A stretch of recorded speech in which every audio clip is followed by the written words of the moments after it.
मा विद्विषावहै।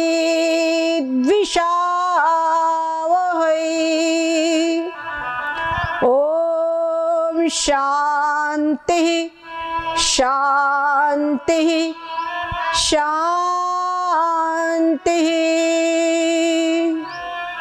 ब्रह्मानंदं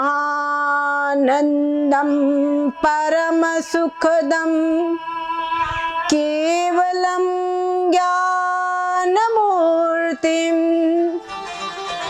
द्वन्द्वातीतं गगनसदृशं तत्त्वमस्यादिलक्ष्यम् एकं नित्यं विमलमचलं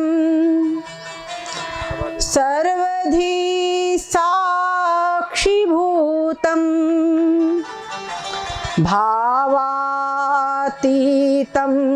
त्रिगुणरहितं सद्गुरुं तन्नमामि सद्गुरुं तन्नमामि। श्री राम जय जय राम। श्री राम जय राम। श्री राम जय राम।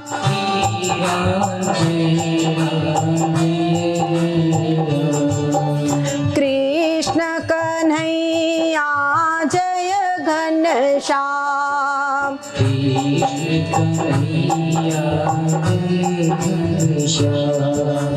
मंगलकारी जय गुरुदेव।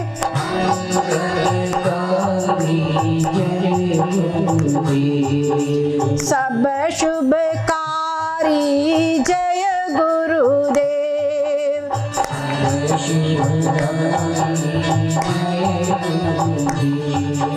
श्री गुरुदेव जय जय गुरुदेव।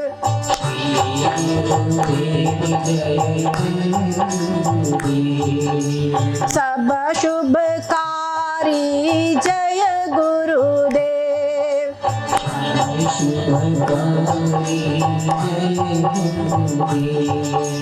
विघ्न विदारी जय गुरुदेव।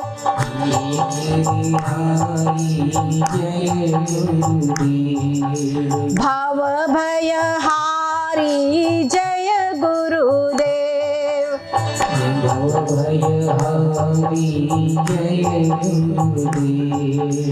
ओम गुरुदेव जय गुरुदेव।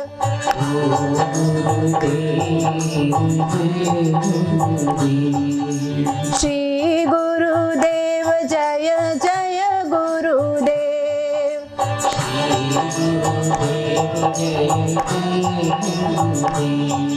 सद्गुरुदेव भगवान की। भोजन नहीं किए क्या आज? जरा जयकारा इतने जोर से लगाइए कि आसपास के सब लोगों को मालूम हो जाए। आप लोगों के विशेष आग्रह पर कथा का समय आगे बढ़ाया गया है और उस पर भी आप जयकारा न लगाए, उस पर भी आपकी उपस्थिति ना हो तो क्या मतलब होगा? समझ रहे हैं? इसीलिए ये पांडाल छोटा पड़ जाना चाहिए। आसपास के सब घरों के अटारियों पे लोग पहुंच जाए, तब हम समझेंगे कि आप लोगों को कथा का रस मिल रहा है। सद्गुरुदेव भगवान की, सच्चिदानंद भगवान की, श्रीमद् भागवत महापुराण की, श्री कृष्णचंद्र भगवान की, सनातन धर्म की, सनातन धर्म की। ओम। हम लोग श्रवण कर रहे हैं भगवान श्री कृष्णचंद्र जी की, जो भगवान श्री कृष्णचंद्र जी का ही स्वरूप है, ऐसी श्रीमद् भागवत महापुराण। इसके अंतर्गत कल हम लोगों ने श्रवण किया कि किस प्रकार से महादुष्ट होते हुए प्रेत योनि में पहुंचा हुआ, जिसने अपने ब्राह्मणत्व को नष्ट किया हुआ, ऐसा धुंधकारी भी श्रीमद् भागवत कथा को श्रवण करके बैकुंठ का अधिकारी हो गया। आज इस श्रीमद् भागवत की सप्ताह यज्ञ की विधि क्या है, ये हम लोग श्रवण करेंगे कि ऐसा जिस सप्ताह यज्ञ का महात्म्य है उसकी विधि क्या है, शास्त्र विधि क्या है, वो आज हम श्रवण करेंगे। शंकादि ऋषि ने इसके बाद में बताया कि सप्ताह श्रवण की विधि के लिए सबसे अच्छा भाद्रपद, अश्विन मास, कार्तिक, मार्गशीर्ष, आषाढ़ और श्रवण, ये 6 महीने विशेष मोक्ष के कारण होते हैं। ये विशेष महत्व है। इस समय पर मार्गशीर्ष महीना है जिसमें कि हम लोग इस कथा को श्रवण कर रहे हैं। और मुख्य बात यह है कि इसमें भी शुभ मुहूर्त देखना चाहिए। पहले पंडित से पूछ लेना चाहिए भाई समय कौन सा अच्छा है, मुहूर्त निकलवा लेना चाहिए। और उसके पश्चात में ऐसा प्रबंध करना चाहिए कि हर कोई व्यक्ति इस कथा में आ सके, इस प्रकार की स्थान की व्यवस्था करना चाहिए। ये हमारे भैया चाहते तो अपने घर में कथा करा लेते, परंतु दीदी वहाँ सब लोग आ नहीं सकेंगे। भावना ये होती है कि हमारे घर में सब शुभ कर्म हो तो हमारा घर पवित्र हो जाए, नहीं समझे, हमारा घर पवित्र हो जाए, भगवान का मंदिर बन जाए। पर दिक्कत ये है कि वहाँ सब लोग आ नहीं सकते हैं, इसलिए कोई बात नहीं, हम यही कथा सुन लेते हैं। तो ऐसी स्थिति, ऐसा प्रबंध करना चाहिए। उसके बाद निमंत्रण पत्र आप लोगों को सबको मिले हैं, निमंत्रण मुख से बोल के, फोन से, व्हाट्सएप से, यूट्यूब से, हर प्रकार से मिले हैं। और उसमें लिखना चाहिए अपूर्व रस रूपैव कथा चात्र भविष्यति, यानी महानुभावों यहाँ 7 दिन तक सत्पुरुषों का बड़ा दुर्लभ समागम रहेगा और अपूर्व रस में श्रीमद् भागवत की कथा होगी। और जो भी आप लोग श्रीमद् भागवत रस के रसिक हैं वो लोग इस कथा में आकर के प्रेम पूर्वक पधारे और कथा का लाभ प्राप्त करें। इसके बाद में बढ़िया सारी व्यवस्था जैसे हम लोग ने किया है, पूरा सबका आकर्षण। और जो लोग कथा का रस नहीं जानते वो यही देख के अरे भाई कितना बढ़िया सजा है, क्या है, जरा हम भी देखें। इस आकर्षण से ही पधारे पर आवे। और भगवान की कथा ऐसी है कि जो एक बार इसमें आ गया, जिसने एक बार इस रस का पान कर लिया, वो इसका लंपट हो जाता है, समझ गए, वो इसको चस्का लग जाता है। तो जिसको इसको चस्का लग जाए, और कहते हैं जो ऐसे मतलब ऐसे वक्ता जो कि वेद शास्त्र की स्पष्ट व्याख्या कर सके, अनेक प्रकार के उदाहरण देके सरल भाषा में समझा सके, क्योंकि शास्त्र की भाषा तो बहुत कठिन है ना, तो वो पूरी की पूरी समझाने लगेंगे तो हमको समझेगा ही नहीं। तो ऐसा शास्त्र जैसा श्रोता वैसी व्याख्या कर सके, हर व्यक्ति तक उस तत्व को पहुंचा सके, ऐसे शास्त्र के लिए ऐसे वक्ता का चयन करना चाहिए। उसके बाद में कहते हैं इस कथा को कौन सुनने के लिए, जब स्टार्टिंग होती है, प्रारंभ होता है, तो प्रारंभ में भगवान का मंडल, जैसे यहाँ पे नवग्रह स्थापित है, मंडल सब स्थापित है, सब कुछ करना चाहिए। उसके बाद में जब कथा के प्रारंभ में चले भगवान श्री कृष्ण की षोडशोपचार से पूजन करना चाहिए, आप लोगों को पंडित जी ने करवाया हो। उसके बाद में प्रदक्षिणा, नमस्कार, इस प्रकार से उनकी स्तुति करना चाहिए और कहना चाहिए संसार सागरे मग्नं दीनं मां करुणानिधे कर्म मोह ग्रहीतांगं मामुद्धर भवार्णव। कहते हैं हे करुणा निधान, मैं संसार सागर में डूब रहा हूं और बड़ा दीन हूं, कर्मों के मोह रूप ग्रह ने मेरे को पकड़ रखा है, आप इस संसार सागर से मेरा उद्धार कीजिए। ऐसा भगवान श्री कृष्ण से प्रार्थना करना चाहिए।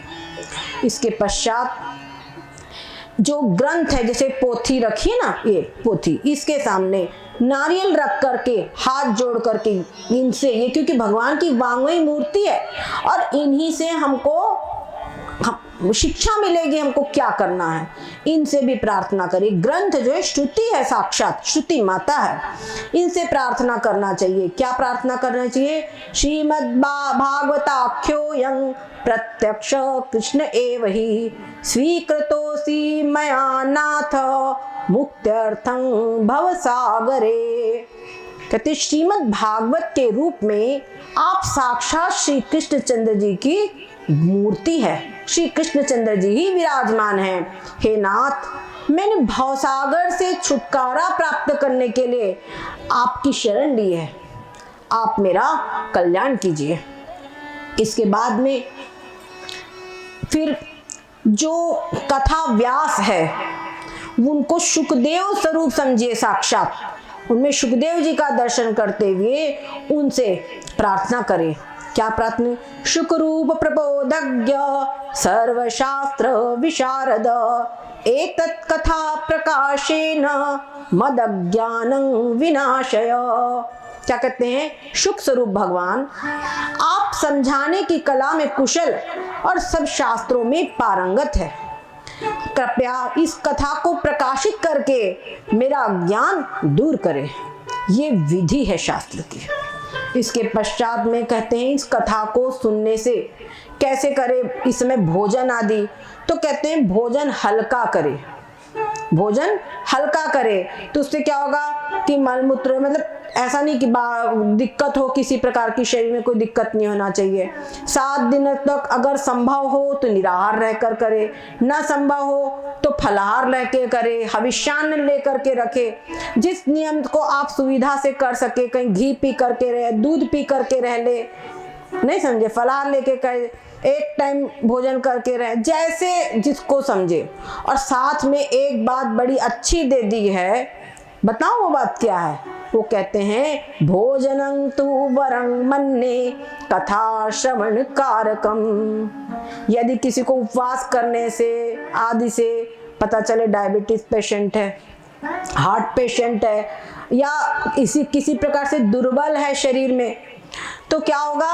अगर वो व्रत आदि करेगा तो कथा नहीं सुन पाएगा, है ना। कथा में भले शक्ति ही नहीं है बैठने की, दिमागी काम नहीं कर रहा है, भूख के कारण दिखता ही नहीं है, सुनता ही नहीं है, तो कहते भोजन, ऐसी स्थिति में भोजन अच्छा है।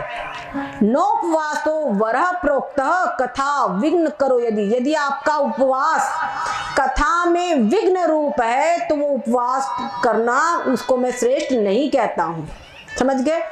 कथा करे आप, मतलब कथा को श्रवण करना एनी हाउ, किसी भी प्रकार से ऐसा आप रखें कि हमको कथा श्रवण करनी है, ठीक है, ये बात समझ में आ गई।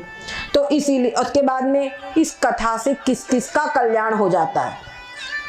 तो कहते कोई धनहीन व्यक्ति हो, क्षय रोगी हो, या किसी भी प्रकार के रोग से रोगी व्यक्ति हो, किसी भी प्रकार से भाग्यहीन व्यक्ति हो, पापी हो, पुत्रहीन हो, मुमुक्षु हो, या कोई बंध्या स्त्री हो, क्या समझे, कोई बंध्या स्त्री हो, वो भी इस कथा का अवश्य ही श्रवण करे, उससे उसका कल्याण अवश्य ही होगा।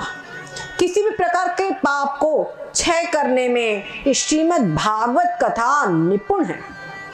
आगे अगर किसी के पास में सामर्थ्य है, अगर सामर्थ्य है धन के, तो जन्माष्टमी व्रत के समान इस कथा व्रत का उद्यापन करना है। और जरूरी नहीं है, अगर किसी के पास क्षमता हो तो करे, और नहीं तो भगवान के जो अकिंचन भक्त है, उनके धन केवल भगवान ही हैं, उनके लिए इसका कोई आग्रह नहीं है। आगे जब कथा पूरी हो जाए, सप्ताह यज्ञ ये पूरा 7 दिन श्रवण हो जाए, तब भक्ति पूर्वक पुस्तक की, भगवान की और वक्ता की पूजा करनी चाहिए। उनको अपनी सामर्थ्य के अनुसार दक्षिणा आदि देना चाहिए। उसके बाद में जो वक्ता है वो श्रोताओं को प्रसाद, तुलसी, कंठी जो भी उपलब्ध हो वो प्रसाद उनको देना चाहिए। कम से कम तुलसी तो बहुत सरल चीज है, वो तो हमारे बच्चे ही सब उपलब्ध करा देंगे, है ना। हाँ, तो इसके बाद इसका विधिवत हवन आदि करना चाहिए, वो सब कुछ अंतिम दिन आपको पंडित जी करवाएंगे। सूत जी आगे बताते हैं कि जो कथा है ये सर्व पाप नाशिनी है, परम पवित्र है और भोग और मोक्ष को देने वाली है। भगवान की ये बड़ी अच्छी वो है, जो जो चाहेगा, ये यथा माम भजते तथै भजाम्यहम्, जो मेरे पास जिस आशा से आएगा उसकी वो आशा मैं पूरी करूंगा। ये भगवान की स्थिति है। अब आगे कहते हैं, इस प्रकार से भगवान सूत जी वहां पे सब कथा कह ही रहे थे, सनकादि ऋषि सब विधि बता रहे थे। उस समय पर उनकी सब बातें सुन करके नारद जी बड़ा उनका हृदय गदगद हो गया, बहुत प्रसन्न हो गए। उन्होंने कहा, हाथ जोड़ करके कहा नारद जी ने, धन्योस्मि अनुग्रहीतोस्मि भवद्भिः करुणा परैः, अद्य मे भगवान लब्ध सर्व पाप हरो हरिः। मैं धन्य हूँ, मैं कृतज्ञ हो गया हूँ, आप लोगों ने करुणा करके मुझे बड़ा अनुग्रहित किया है। आज सर्व पापहारी भगवान श्री हरि की मुझे प्राप्ति हो गई है। इस प्रकार से वो कह रहे थे। उसी समय पर वहीं पे घूमते घूमते योगेश्वर श्री सुखदेव जी आ पहुंचे। हमारे सुखदेव जी जहाँ भगवान के भक्त लोगों कथा आदि हो तो ढूंढ ढूंढ के पहुंच जाते हैं, जैसे बच्चे रसगुल्ला देख के पहुंच जाते हैं, तो वो पहुंच गए। उनकी बड़ी विशेषता क्या है, वो 16 वर्ष, नित्य उनकी 16 वर्ष की आयु है। हमने प्रारंभ में बताया था ना, जन्म लेते ही जंगल को चले गए। निज लाभ तुष्टो, वो अपने लाभ में, बस अपने आत्म लाभ में संतुष्ट है और संसार की कोई कामना उनको नहीं है। और यही सब कारण का जो चिंतन है, इसी के कारण नित्य उनकी आयु 16 वर्ष की ही रहती है, कभी भी उनकी आयु बढ़ती नहीं है। इसके बाद में जो सुखदेव जी है उनको देख करके सारे श्रोताजन खड़े हो गए, बोले सुखदेव भगवान की। सुखदेव जी जो हैं बिल्कुल छोट समझो, बड़े मास, उनका आप लोग जो स्वरूप देखेंगे, हम आपको दिखाएंगे कल, उनका कहीं है शायद लाए है ना, हाँ, तो उनका बहुत सुंदर, उनको देख करके ही सब आकर्षित हो गए। एक तो उनका स्वरूप इतना सुंदर, और ऊपर से जो आध्यात्मिक चिंतन होता है, कोई जब आध्यात्मिक चिंतन करता है तो उसका एक तेज अलग हो जाता है, वो तेज उनका इतना तेजस्वी। उसके बाद में सभी लोगों ने उनकी पूजा की। जब हमारे यहाँ कोई संत आते हैं तो उनकी हम पूजा करनी चाहिए, उनके चरण पखारने चाहिए, उनको चंदन कुमकुम लगा के, पुष्प आदि चढ़ा के आरती करे, नैवेद्य समर्पित करे, अपनी यथाशक्ति दक्षिणा आदि दिया जाता है। उसी प्रकार से सुखदेव जी का भी सभी ने पूजन किया। अब उसके बाद में सुखदेव जी, सब लोग आराम से जब बैठ गए तो सुखदेव जी ने कहा, निगम कल्पतरोर गलितं फलं शुक मुखादमृत द्रव संयुतम पिबत भागवतं रसमालयं मुहुरहो रसिका भूवि भावुका। कहा कि जो श्रीमद् भागवत है ये वेद रूपी वृक्ष का, वेद रूपी कल्प वृक्ष का पका हुआ फल है। पका हुआ फल, एक फल होता है जो पहले तोड़ लिया, उसको पकाया, कहीं आजकल तो सब केमिकल डाल डाल के पकाए जाते हैं, और एक फल होता है जो डाल का पका होता है, उसका स्वाद कुछ और ही होता है कि नहीं? गलत तो नहीं कह रहे, आप सब लोग किसान हैं यहाँ पर। जो डाल का पका फल होता है उसकी कुछ, उसके गुण भी कुछ अलग होते हैं और उसका स्वाद भी कुछ अजीब अलग होता है और उसका रंग भी एक अलग होता है ना। तो कहते हैं जो श्रीमद् भागवत है ये वेद रूपी कल्प वृक्ष का पका हुआ फल है, मतलब वृक्ष पे पका हुआ फल है। और साथ साथ में ये सी कहा जाता है कि कोई फल हो उसको अगर तोता जूठा कर दे, तोता उसको जूठा कर दे तो उसकी मिठास और बढ़ जाती है ना, उसकी मिठास बढ़ जाती है। या ये कहो कि तोता उसी फल को चोंच लगाता है जो मीठा हो, उसके पास पहले से इतना सेंस रहता है कि उसी फल को वो चोंच लगाएगा जो मीठा हो, है ना। तो ये जो श्रीमद् भागवत है इसको हमारे शुकदेव जी ने जूठा किया हुआ है। हमारे शुकदेव जी ने सबसे पहले, हमारे व्यास जी ने शुकदेव जी को इस ग्रंथ का अध्ययन कराया और शुकदेव जी ने ही सूत जी आदि परीक्षित जी को सुनाया है। तो शुकदेव जी कहते हैं शुक मुखाद अमृत सवितम, ये शुक के मुख से संस्पृष्ट किया हुआ फल है, उसके स्पर्श किया हुआ फल है। तो इसकी मिठास कुछ और ही है, एक तो अमृत और ऊपर से मतलब वेद रूपी कल्प वृक्ष का फल, तो उसका जो मिठास है वो अमृत के समान है। और फिर शुकदेव जी ने इसको जूठा किया है, मतलब शुकदेव जी ने इसकी व्याख्या की है। जो व्याख्या करता है उसकी भाव, उसकी वाणी वो विषय को और भी उजागर कर देती है, करती है कि नहीं। कई बार होता है कि हम अपने आप से पुस्तक पढ़े नहीं समझ में आता, और वही चीज जब हमको हमारे शिक्षक समझाते हैं तब बड़ा अच्छा समझ में आता है। कई बार बोलते दीदी आपने समझाया अब बहुत अच्छा लग रहा है, होता है ना। तो शुकदेव जी जब उस चीज की व्याख्या किया है तो उन्होंने इतनी सुंदर सरस रूप से किया है। वास्तव में मैं अपना अनुभव आपको बता रही हूँ, मैंने आपको अपना अनुभव बता रही हूँ। और भी पुराण है हमारे यहाँ पर, कई पुराने 18 पुराण हैं और 18 उप पुराण हैं। लेकिन जो श्रीमद् भागवत है ये कुछ ऐसी रस प्रवाह है इसमें, इसको पढ़ते जाओ इसमें कभी भी मन उबता नहीं है कि हम बोलते अरे अब उब गया, थोड़ी देर बाद मन नहीं उबता। थक जाएगा शरीर तो लेट जाओ, ऐसा लगता है लेटे लेटे इसको पढ़ो करो कुछ भी करो ये छूटे ना, ऐसा लगता है कोई मतलब इसको छोड़ने की इच्छा नहीं होती, थकान वगैरह उतनी पता ही नहीं चलती। क्या समझे, इतना सुंदर ये ग्रंथ है। अन्य शिव पुराण भी और भी ग्रंथ है, लेकिन ये पुराण की जो इसका रस प्रवाह है वो कुछ और ही है।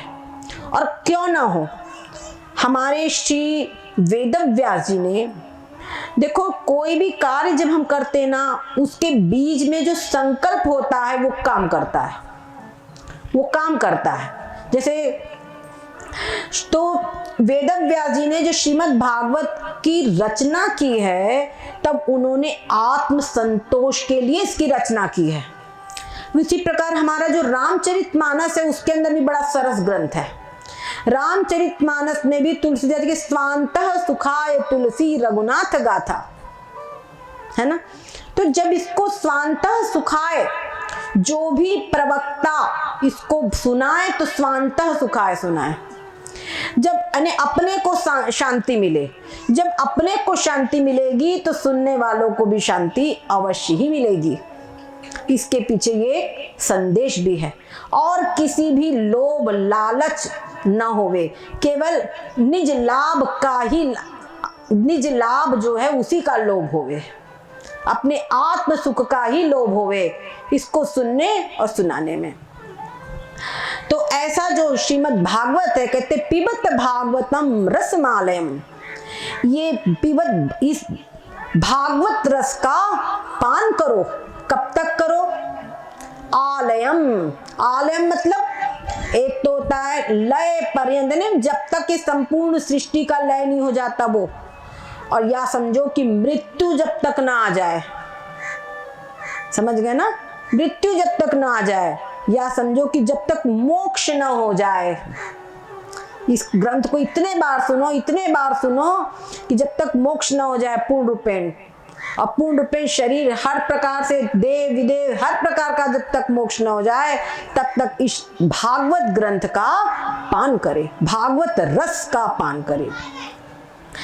और कब करे, मुहुर्मुहु, बारंबार करे। ऐसा नहीं एक बार हमने सुन ली एक बार कहे वहां काशी हो आए हैं, प्राय होता ना भाई हमारे चारों धाम हो गए। तो ऐसा नहीं कि श्रीमद् भागवत हमने सुन ली, ऐसा नहीं, बार बार इसका पान करें, बारंबार इसका पान करें इस रस को, तो क्या होगा, रसिका भूय भाव का, इसको बार बार। और ये ऐसा फल है, कोई भी फल हम खाते तो उसमें छिलका भी होता है, गुठली भी होती है ना, छिलका भी होता है, गुठली भी होती है। तो छिलका फेंक दिया जाता है, गुठली फेंक दी जाती है, केवल कुछ विशेष भाग होता है उसको खाया जाता है। पर जो श्रीमद् भागवत है ये एक ऐसा पका हुआ फल है कि इसमें ना कोई छिलका है ना कोई गुठली है, पूरा का पूरा रस ही है। इसमें से त्याज्य भाग कुछ भी नहीं है कि इसको नहीं खाना है, इसको नहीं लेना है, ऐसा कुछ भी नहीं है, पूरा का पूरा इसको खा लेना है। समझ गए? तो ऐसा जो श्रीमद् भागवत महापुराण है, इसको बारंबार श्रवण कर रहा हूं और ये हमको आज उपलब्ध हुआ है, तो ये समझो कि भगवान की बहुत बड़ी कृपा हम पर हुई है। भगवान श्री कृष्णचंद्र जी की बहुत बड़ी कृपा हम पर हुई है और हमारे कोई अनंत जन्मों के जो पुण्य है वो आज फल देने को उदय हुए हैं। हमारे पूर्वजों का किया हुआ जो सुकृत है वो आकर के साक्षात आज खड़ा हुआ है, तब ये श्रीमद् भागवत हमको सुनने के लिए उपलब्ध हुई है। और फिर जब ये सुनने को उपलब्ध हुई है, फिर हम उसको बड़े ध्यान से सुने और जीवन में हमारे आ जाए, जीवन में हमारे आ जाए, तब समझो कि पूर्ण सफल है। तो इसीलिए इस ग्रंथ को पियो, मतलब इस भागवत को रस को पियो, कान के दोनों से पियो, यानी इतने ध्यान से सुनो कि ये तुरंत ही रक्त में मिलता जावे, हमारे संस्कारों में मिलता जाए। आगे कहते हैं, श्रीमद् भागवतम पुराण तिलकं यद्वैष्णवानां धनं यस्मिन् पारमहंसमेव ममलं ज्ञानं परं गीयते। क्या कहते हैं, ये जो श्रीमद् भागवत है ये सभी पुराणों का तिलक है। तिलक यानी उत्तम अंग पे तिलक धारण किया जाता है। तो श्रीमद् भागवत सभी पुराणों का तिलक है, सर्वश्रेष्ठ है, सभी पुराणों में ये सर्वश्रेष्ठ है। अभी आपको बताया जाएगा, इसकी इस पॉइंट को आप नोट कर लीजिए, इसमें बताया जाएगा इसी ग्रंथ में कि कैसे सिरमौर है।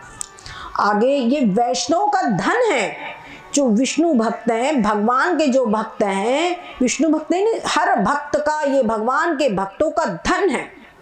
जैसे कोई व्यक्ति होता है उसका धन होता है तिजोरी में रखा होता है, पर ये धन ऐसा है उसके हृदय में ही धरा रहता है, इसको कोई चुरा नहीं सकता है। आगे कहते हैं, यस्मिन् पारम हंस मेव ममलं, जिसमें कि जो परम हंस है, जो अमल मतलब पवित्र परमहंस है, वो ही इसका गान करते हैं, वो ही इसको, क्योंकि इसमें, और जो इसको ग्रहण करता है, जो इसका श्रवण करता है, उसके अंदर में ज्ञान वैराग्य भक्ति तीनों ही, आपने देखा, ज्ञान वैराग्य और भक्ति तीनों ही उसके हृदय में प्रविष्ट हो जाते हैं और सुपुष्ट हो जाते हैं। समझ गए? तो ऐसा ये सुंदर ग्रंथ है। और अधिक क्या कहें, स्वर्गलोक, सत्यलोक, बैकुंठ, वहां पर भी ये जो श्रीमद् भागवत है वो उपलब्ध नहीं है, वो रस वहां पे भी नहीं है। इसीलिए ये सिर्फ तुमको पृथ्वी लोक पर ही उपलब्ध है, मर्तलोक में उपलब्ध है। तो इसलिए कहते हैं, अतः पिबन्तु सद्भाग्या मामा मुंचत कर ही चित। किसी भी प्रकार से अगर ये उपलब्ध हो गया है तो इस मौके को मत चुको। क्या समझा रहे, ये काम है, अरे वो काम है, सबको छोड़ दो, इस श्रीमद् भागवत रस को पान करो। ऐसे भी कोरोना आया था, हर काम छोड़ दिया था हर व्यक्ति ने, काम तो सब थे कि नहीं थे, लेकिन सब काम छोड़ दिया था, भैया जिंदगी सबसे प्यारी है। परंतु अभी उस समय पर मौत निकट से दिखाई पड़ रही थी, इसीलिए जिंदगी प्यारी थी।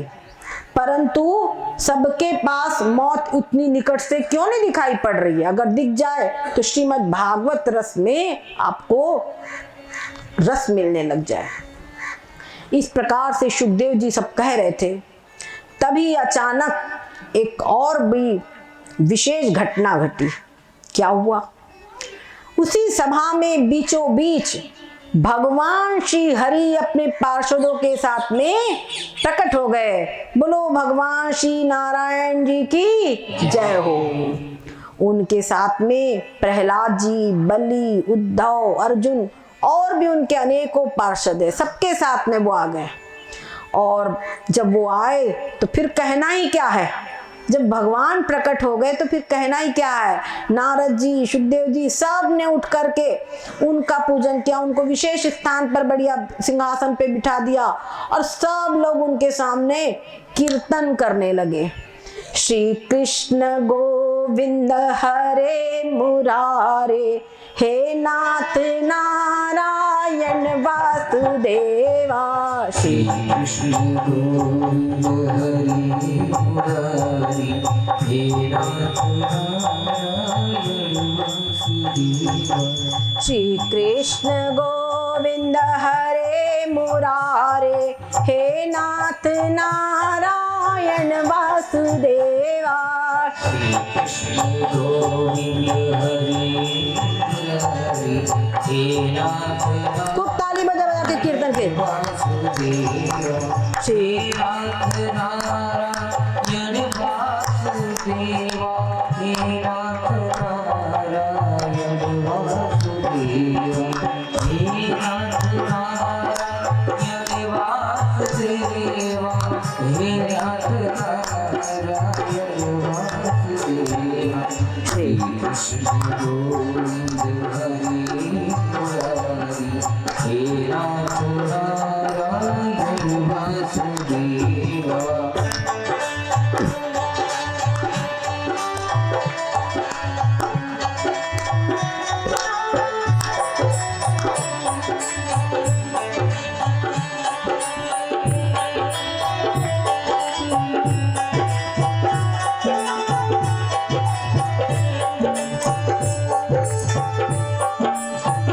पंक्ति ग्रह के तुम अवतारी, कहीं जग में कंबले मुरारी। पंक्ति ग्रह के तुम अवतारी, कहीं जग में कंबले मुरारी। किसी के जाए किसी के कहाए, है अद्भुत हरि बात निराली। किसी के जाए किसी के कहाए, है अद्भुत बात तिहारी। श्री कृष्ण गोविंद हरे मुरारे, हे नाथ नारायण वासुदेवा। कृष्ण गोविंद हरे मुरारी, हे नाथ नारायण वासुदेवा। जब ये कीर्तन प्रारंभ हो गया तो प्रहलाद जी बड़े फुर्तीले थे, तो वो तुरंत उठ करके चंचल गति से करताल बजाने लगे।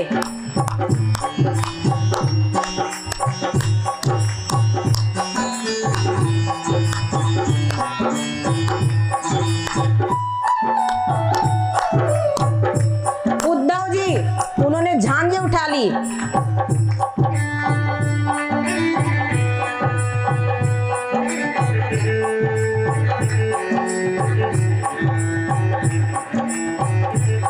देवर्षि नारद ने वीणा उठा ली, उनकी वीणा बजने लगी।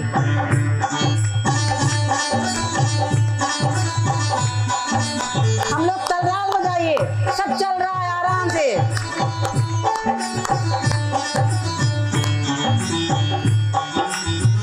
अर्जुन राग अलापने लगे।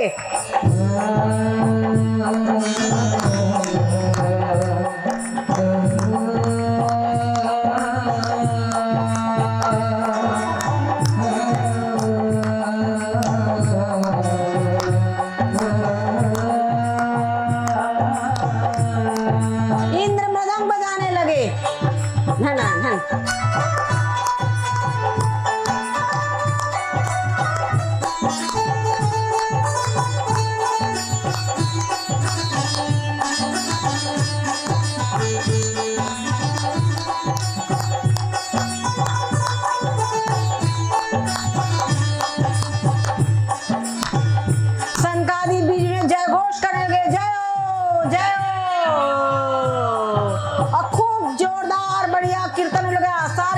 भावमग्न हो गए। आप लोग भी कीर्तन में शामिल होइए। अधर पे बंसी हृदय मेरा थे बट गए दोनों आपके हाथे। अधर पे बंसी हृदय मेरा थे बट गए दोनों आपके आधे। हे राधा नागर हे भक्त वत्सल सदैव भक्तों के प्राण साधे। हे राधा नागर हे भक्त वत्सल सदैव भक्तों के प्राण साधे। जब ये कीर्तन ऐसा सुंदर होने लगा, आप कल्पना कीजिए और आप लोग पूरे भावमग्न हो जाइए इस कीर्तन में। ये कीर्तन में आप लोग शामिल हो गए, शामिल होइए। और क्या होने लगा, जो ज्ञान वैराग्य भक्ति है वो वहां पर आकर के बढ़िया नृत्य करने लगे। खड़े हो जाओ, बढ़िया नृत्य करो। नृत्य नहीं आता आप लोगों को? उठो बच्चों।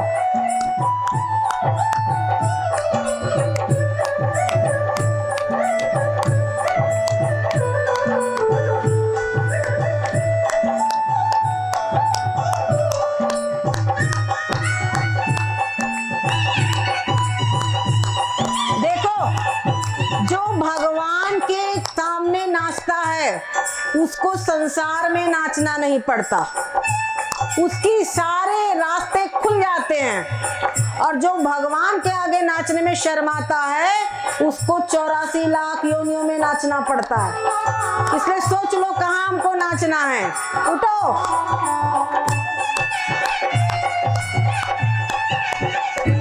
माता जी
कृष्ण गोविंद हरे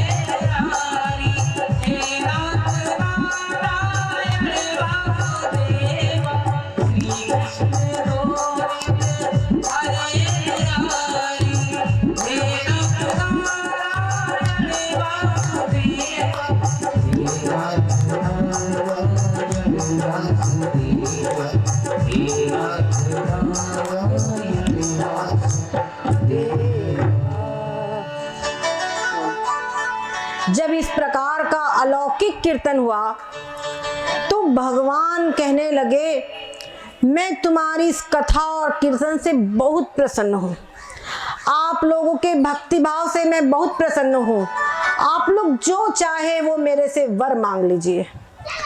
तब नारद जी, शुकदेव जी और सभी बस उन्होंने कहा, भगवान हमारी ये अभिलाषा है कि जहां कहीं भी ये सप्ताह यज्ञ होवे, सप्ताह कथा होवे और वहां पर आप अपने पार्षदों के सहित कथा में अवश्य ही पधारे। जब भगवान ने सुना तो भगवान ने कहा, तथास्तु।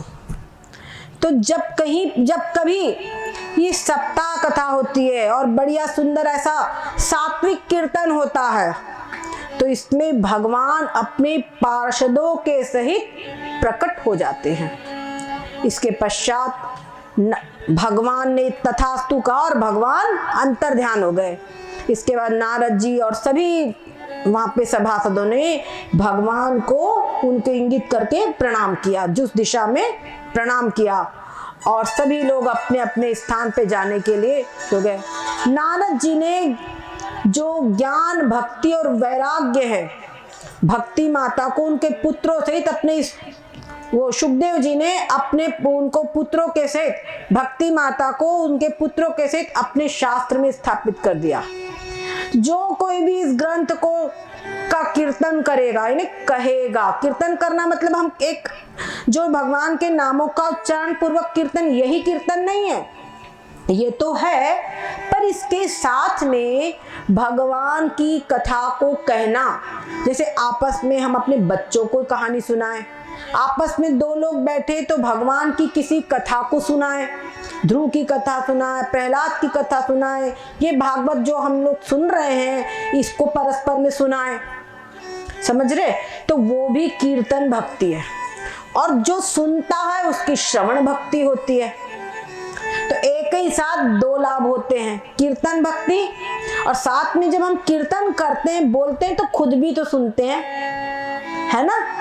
तो हमारे द्वारा कीर्तन भक्ति और श्रवण भक्ति दोनों होती है और बाकी लोगों को भी श्रवण भक्ति का लाभ होता है। और जब कोई भगवान के नामों का कीर्तन, श्रीमद् भागवत का यहाँ पर कहा गया है कि जो श्रीमद् भागवत महापुराण को सुनने की इच्छा करता है कोई, तभी भगवान उसके हृदय में प्रविष्ट हो जाते, उसके हृदय में प्रकट हो जाते हैं। तो बताइए, जब सुनने की इच्छा मात्र से भगवान प्रकट हो जाते हैं तो जब पूर्ण रूपेण सुनेगा कोई तो क्या होगा?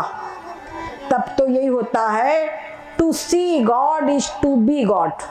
भगवान बोलते जानत तुम्हें हो ही जाई। भगवान को जानकर भगवान ही हो जाता है। भगवान को जान करके, तुमको जानकर तुम्हें हो जाएगा। भगवान का जब साक्षात्कार होता है तो वो भी भगवद रूप ही हो जाता है। ब्रह्म को जानकर ब्रह्म ही हो जाता है। ब्रह्म वेद ब्रह्मे भवति, ऐसी हमारी श्रुति भी है। तो श्रीमद् भागवत का अगर हमको कहीं भी पान करने को मिल जाए तो इसका अवसर हमको खोना नहीं चाहिए। इसके पश्चात में हमारे श्रीमद् भागवत का ये महात्म्य हमने श्रवण किया। इसके पश्चात श्रीमद्